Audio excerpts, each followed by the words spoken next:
All right, welcome. If you're here, it's because you're not just looking for success, you're looking to build something that lasts.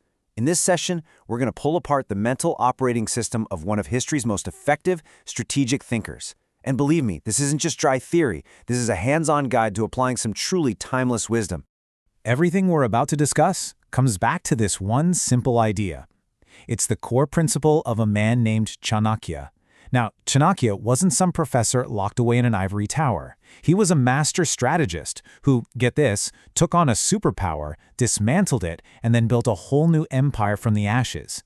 And he did it all by sticking to this one fundamental rule. You see, Chanakya was the ultimate kingmaker. He found a young kid, a commoner with incredible potential, and through a systematic process of training, put him on the throne of an empire. So what we're going through today, this is his playbook. The very one he used, and you're going to see it's just as powerful and relevant now as it was thousands of years ago. So, let's get started. Okay, first things first. Before you can build anything out there in the world, you have to get your own internal architecture right. Chanakya's very first lesson wasn't about what you should think, but how you should think. This is the foundation. If you get this wrong, everything else you build on top of it will crumble. He had a name for this skill, Aanvikshiki. The best way to think about it is as the science of strategic inquiry. It's about training your mind to refuse to accept things at face value. Instead, you learn to drill down, past the noise, to get to the fundamental truth of what's really going on. For Chanakya, this was subject number one, non-negotiable. And I love this metaphor he uses, a lamp.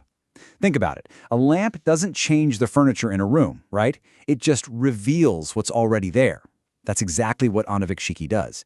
It doesn't alter reality. It illuminates it, so you can make your moves based on what's actually in front of you, not what you fear or what you hope is there. So, once you can see reality for what it is, a whole new challenge pops up. Because you can have the most brilliant strategy in the world, but it's totally useless if the strategist, that's you, is at war with themselves. This brings us to the internal battlefield. Chanakya pointed to 6 specific internal enemies. He called them the Shadripu. Now, these aren't threats from the outside world. They are glitches in our own psychological software. They're bugs that pop up from inside our own minds that distort our perception and lead to terrible decisions. Getting a handle on them is absolutely critical. Let's just quickly look at them. You've got kama, or craving, which makes you sacrifice what you want most for what you want now. Then there's krodha, anger, which literally just burns up your ability to think clearly. You see lobha, greed, pushing you towards shortcuts you know you shouldn't take. And moha, delusion, that little voice that tells you not to look at the hard truths. And of course, arrogance and jealousy, which do nothing but isolate you and waste precious mental energy. Every single one is a trapdoor. And here's the really scary part. These enemies, they don't work alone. The moment you let one of them through the door, it holds it open for all its friends. Chanakya actually mapped out this incredibly predictable, cascading failure that all starts with a single, tiny, seemingly harmless thought. He called it the ladder of destruction. And look how it starts. So innocent, right? You're just dwelling on something you want. But that dwelling hardens into attachment. Attachment boils over into intense craving. The second that craving is threatened, boom, anger ignites. Anger creates delusion, where you can't see straight anymore. Next thing you know, you've forgotten your own core values. And the final step, your intellect, your single greatest asset, is completely destroyed. It's just a brilliant breakdown of how a small, unchecked impulse can lead to total ruin. Okay, so we've looked at the internal threats. That's the defense. Now, let's flip over to the offense. How do we take this self-awareness and build a positive framework? How do we actually turn this into a blueprint for a successful life?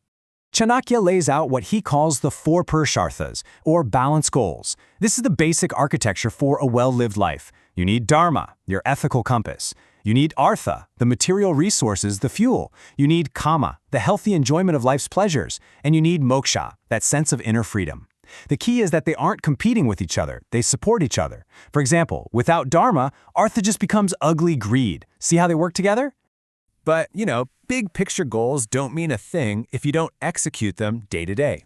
So Chanakya breaks it down even further into 5 key habits for any serious learner, and he uses these great animal metaphors to make them stick. This is the daily homework of a strategist. First up, kakchesta, the persistence of the crow. A crow isn't the biggest or strongest bird out there, but it is incredibly resourceful. It just refuses to take no for an answer. It treats every single failure not as a final judgment, but just as another piece of data. Second, Bako Dhyanam, the focus of the crane. You've seen a crane, right? It stands perfectly still, ignoring every ripple, every gust of wind, just waiting for that one perfect moment to strike with absolute precision. In the distraction-filled world we live in today, that kind of deep, unbroken focus, it's a genuine superpower. Third is Shwan Nidra, the alertness of the dog. Think about how a dog sleeps. It can be completely out, deeply resting, but it's never fully shut down. One strange noise, and it's instantly awake and ready. It's about resting to recharge, not to escape, so you're always prepared when it's time to act. Number 4 is Alp Ahari, the discipline of moderate eating. Now, this has nothing to do with punishing yourself. It's all about performance. We all know that feeling of brain fog after a huge meal. Eating with discipline is a direct practical investment in keeping your mind sharp, clear, and ready for action. And finally, we have Tyag Griha Sukham, the courage to leave comfort behind. This is huge. It's the willingness to voluntarily step into uncomfortable, uncertain situations because that's where the goal is. Let's be honest, all real, significant growth happens outside your comfort zone. This is simply the price of admission. So we've got the mindset, we've got the self-awareness, we've got the daily habits. This brings us to the final, and maybe the most important piece of the puzzle. What is the one asset that once you earn it, can never, ever be taken away from you? Chanakya called it Vidya, and this isn't just about collecting facts, it's about integrated wisdom. Look, your money can vanish overnight. Markets crash, fortunes are lost, but Vidya, no one can steal it. It doesn't lose value. In fact, it compounds over your entire life. It's the one thing you own that is truly indestructible. Here's the bottom line. The single greatest investment you will ever make is in your own understanding. The things you own on the outside are fragile. The empire you build on the inside, that's forever. In the end, this inner empire isn't built overnight. It's built with thousands of small, conscious choices. The choice to think before you react. The choice to keep going after a setback. The choice to invest in what actually lasts. So the question isn't whether you're capable of building it. The only real question is, what choice are you going to make today?